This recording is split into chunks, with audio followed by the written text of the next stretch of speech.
Hey there, welcome to the Women's Business Workshop podcast, the show for busy business owners who are trying to grow a meaningful business and balance all the things.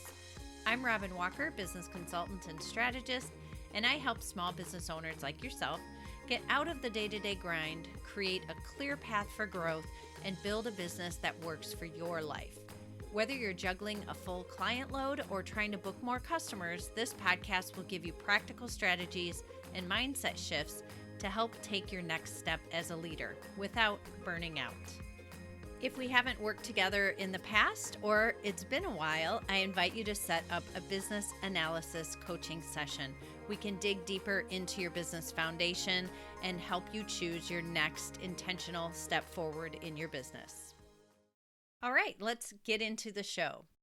I work with a lot of service providers that have turned into business owners. Shifting from a staff member in a corporate or clinical environment to being a small business owner is a big adjustment. Check out my last episode on You Don't Know What You Don't Know if you haven't yet. This particular episode is about shifting your activities and habits in order to step into the leader role. This first phase is usually you see yourself as the same service provider you were when you worked for someone else, just now you're billing the client directly. Here I am, just out on my own, but nothing's really changed. I'm still just a service provider. But then there comes a point that you realize you're not making as much as you used to or as much as you want to. Maybe you hire some employees or have some contractors providing services, but you still feel like a service provider.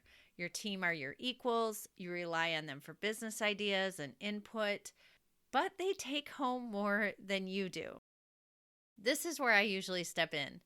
The shift from service provider to CEO is a big one. It does not happen overnight, and usually it's a constant evolution as you scale and grow your business. But there's some specific trends I see in this particular business phase, and today I'm pointing out what steps are next for you to move into this new role. Yes, you can still provide service to clients, and many of you want to continue doing that to some degree, but many of you are also ready to move on into a more management role, the higher level thinking and planning, doing more of that in your business versus just providing service to the clients. So does calling yourself a CEO sound like crazy talk to you? Or is this something that you embrace? Embrace being the leader of a company.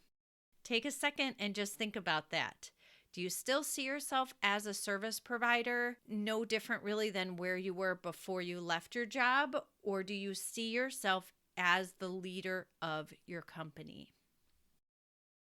So obviously CEO stands for Chief Executive Officer, but I think there's a lot of different definitions depending on what industry you're in or what your background is. So the one that I like is from Indeed.com, and to me this is a good one to apply for this phase of business where you have opened your own business. Maybe you have employees, maybe you're not at that phase yet. But this is what I would like you to think of when you think of a CEO. So their definition is a CEO is the head of a company responsible for making sure the organization runs smoothly and meets its goals. CEOs are leaders who create strategies and plans for company growth. They might also oversee the budget and workplace culture. Now, as a sole proprietor, obviously you wear all the hats if you don't have any employees. But a lot of you have a handful of employees or you work with freelancers or independent contractors. You are the one that needs to be creating the strategy and the plan for your company growth. You are overseeing the budget, obviously, the workplace culture, and for making all of the decisions, essentially, or a lot of them until you start being able to delegate that. So let's start keeping an open mind to calling yourself a CEO, or at least really stepping into that leadership position as the owner of the company. Okay, so regardless of what you call yourself, let's explore what an average CEO does or does not do and see where you can elevate some behaviors or habits to move into a stronger leadership role in your own company. What CEOs don't do, number one, they do not DIY and wing everything. Of course, when you first started out, you needed to DIY everything. That's kind of how we start, unless you had some funding or some kind of backer or you bought a business.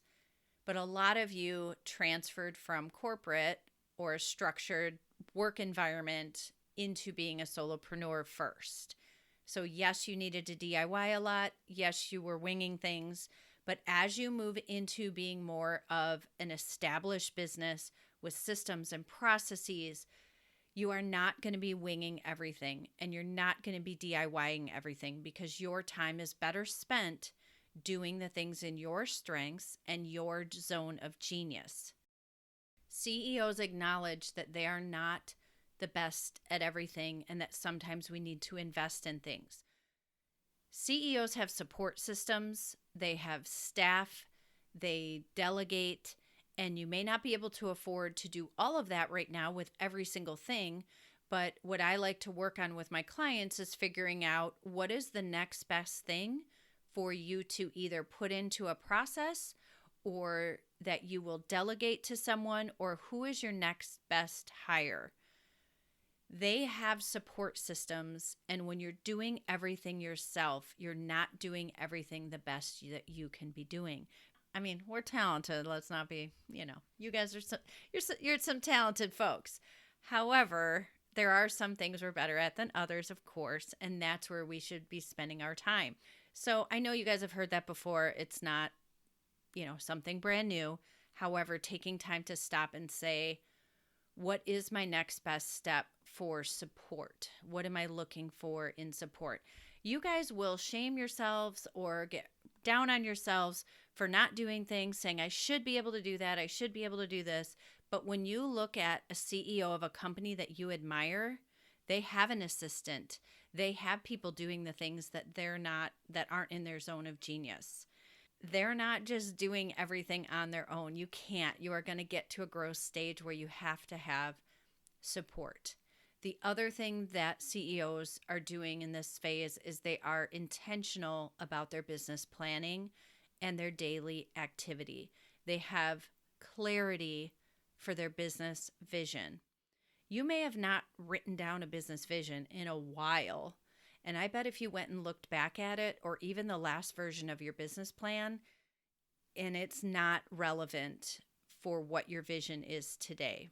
So when I work with clients, that business analysis session I mentioned at the beginning, we are going down to the bones of your business to make sure everything is aligned and that it is still the direction you want to go. Things change in the world. We've seen that a lot lately. We need to have a clear vision as the CEO about where we want our business to go and have a plan, a specific plan of how to get there. A lot of business owners don't have a very solid plan when we start working together, and that's okay. It's recognizing that you need a better plan and that you're going to take action on it. And sometimes that's really hard to do by yourself or in isolation in your business. So don't feel bad if you don't have a plan. Just decide that you are going to take steps to have a plan. I've done this with many, many business owners. So instead of reinventing the wheel and trying to DIY it, just get some support from someone who has done it multiple times. It doesn't have to be me, but whoever you go to, it's better than trying to just wing it by yourself. All right. Another thing that CEOs don't do is they are not equals in terms of hierarchy in the business. They are not equals with the staff. They have elevated themselves into a leadership role. That does not mean that you don't get along with your staff or that you think you're better than them or you're more valuable or anything like that. But there comes a time that you have to step into a leader role instead of feeling like you are all just peers. There are some business owners that have staff and they're asking the staff all the input on the business. The staff are the ones that have a real heavy say in the strategy of the business, and that person could leave at any time. You need to make sure that the vision of the business is your vision. We always want to have input from our staff. They are experiencing things with clients that we may not be in our role. All of that is valuable. However, you need to make sure you are in the leadership role in a respectful way, all the things, I don't need to give all the disclaimers. You guys know what I'm talking about. But it's really easy when you start hiring peers to kind of keep it at that level. And then all of a sudden you realize that this business isn't necessarily what you want, it's what your staff wants. And that's good to some degree, but you need it to be your business. You need to be leading the people, creating the culture, and making the final decisions in your business. Having that plan we talked about in the last one and the vision really will help make decisions. I know a lot of you struggle with the overthinking and making decisions in your business, and I can relate with that 100%. But having a plan and a vision to keep going back to and saying, does this decision make sense with my plan? It just makes the decision making so much easier. All right, next one. CEOs do not avoid their numbers and data. Let me repeat that one. CEOs do not avoid knowing their financials and knowing the data. I know when you were an employee, you were used to getting paid, let's say, a certain amount per session, or you were on salary. So no matter how many people you saw or how many sessions you did, you knew what you were getting paid. Someone else decided how much you were getting paid. Now, as a business owner, you have to choose how much you are going to pay yourself and what to charge. And that is hard. Are you paying yourself per session, or are you adding more for business ownership tasks? How much are you taking from your service providers? Lots of questions, lots of decisions. And because this is new for some of you, it can feel easier not to look. It feels safer not to do the math, and just easier to avoid the uncomfortableness of regularly looking at those numbers. But CEOs seek out data. They face the financials so they can make educated decisions, making decisions on facts and not just assumptions. Often I'm working with clients that say, oh, this is my bestseller, or this is what, people usually buy this or buy that. And then when we really look at their numbers and the data, those assumptions are not usually accurate, or there's some other big insight they get and say, I didn't even realize that was happening, or I didn't even know I sold that many of those, or I made that much profit. Where did it all go? So looking at your numbers regularly is really important. Ideally, I like my clients to have their financial check-ins or KPIs as part of their monthly or weekly schedule. Add it to your routine, habit stack it onto something else that you do check monthly. A lot of your CRMs or payment processing software already have built-in reporting for a lot of the things that we would look at monthly. So if you're not doing this, there are easy ways to do it, and you just have to rip off the Band-Aid and make yourself look at it regularly. You can't make educated decisions if you only look at your financials at the end of the year, or you're basing it on assumptions every quarter. With this being said about the numbers and data, no more saying, I'm not a math person. My spouse, bookkeeper, whoever, they do all the numbers. I'm not good at the financials. I don't want that ever to leave your lips ever again. We are changing the mindset. You don't have the luxury as the business owner to ignore your financials, and it's irresponsible to put someone else in charge of them and trust that they know what's best for your business. Our mindset shifts are saying instead things like, I can do financials. I can learn about them. I will understand them. I can hire experts to teach me and do the technical aspects. You don't need to be an expert, but you do need to know your numbers so that you can make better decisions. So explore that money mindset you have in your head, write up some affirmations, and take control of the financial situation. All right, last one is CEOs do not let urgency override strategy. So ask yourself on a daily basis, weekly basis, monthly basis, are you letting urgency override strategy? One of the most common traps I see business owners fall into is running their business like they're constantly putting out fires. When you're chasing the next urgent thing, whether that's client needs, inbox, team questions, and you just start reacting instead of leading. But here's the thing. Real CEOs don't let urgency override strategy. They protect and build in time to think, plan, and make intentional decisions.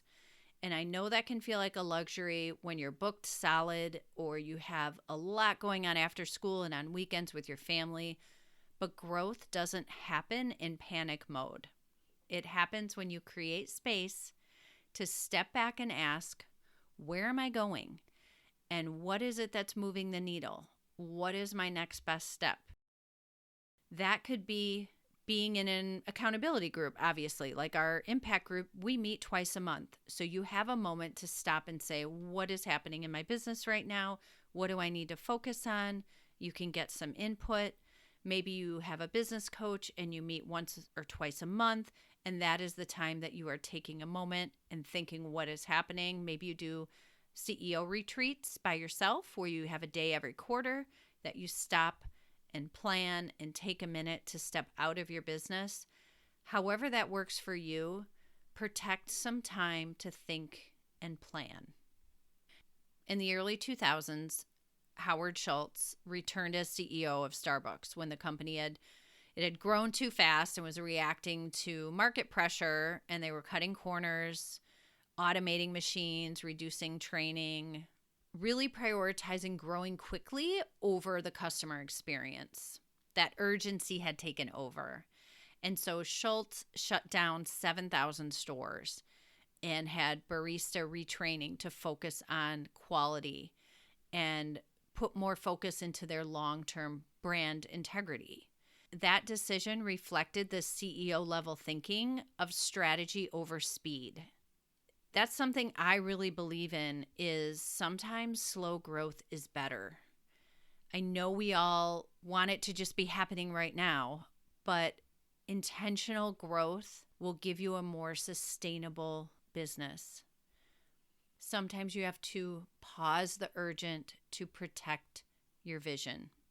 One of the ways you can do this, or it makes it easier to do this, is if you have systems.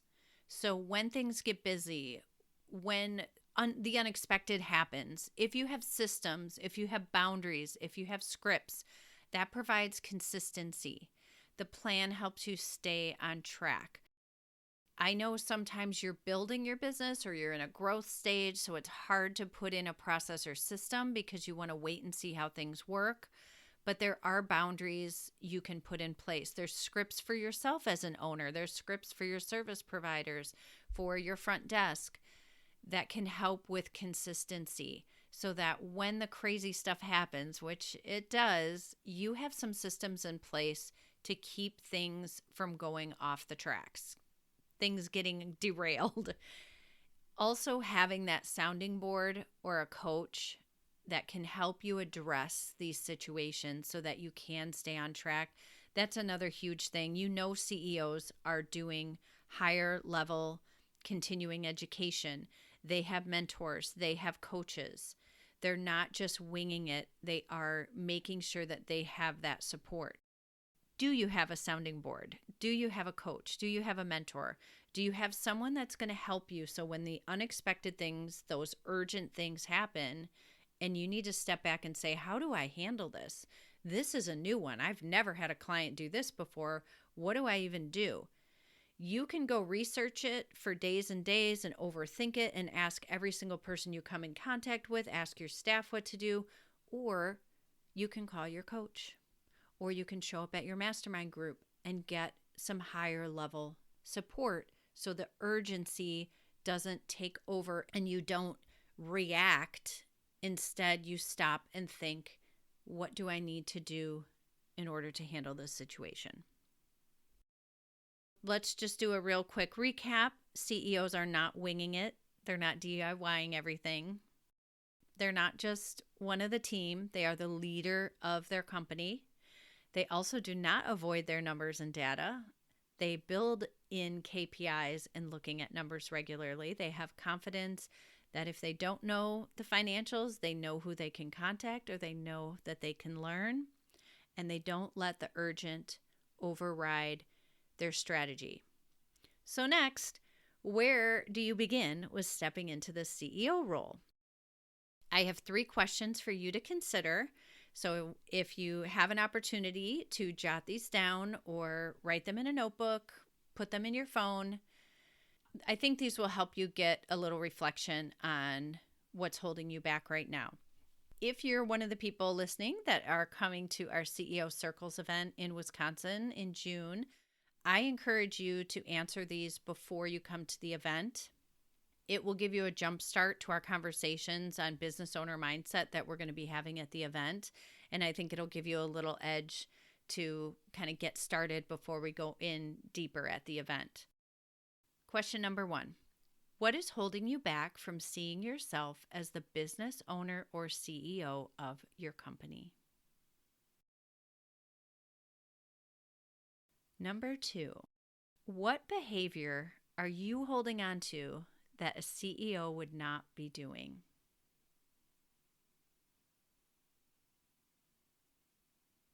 What is one small change you could make to step into a higher level business owner mindset? Those are my 3 questions for you as we close out. After you answer these questions, I invite you to schedule a business analysis session together. It's the first step to working with me. For returning clients or Impact Business Circle members, if we haven't worked together in the past year, this is your first step as well. It gives us a deep dive into your business so we can organize and refresh your business strategy or start one from scratch. If you don't have one, no judgment. Currently, this session is $250 and delivers fresh insights, ideas, and perspectives on your business. You can find more information in the show notes or go to womensbusinessworkshop.com. If you're in the Wisconsin or Illinois area and want to join us in person on June 10th in Lake Geneva, check out the CEO Circles event in the show notes. All right, friends, if you have a business friend that could benefit from this episode, you can share it right from your podcast player. I so appreciate your referrals, and as a fellow small business owner, I thank you. Now go get back to work.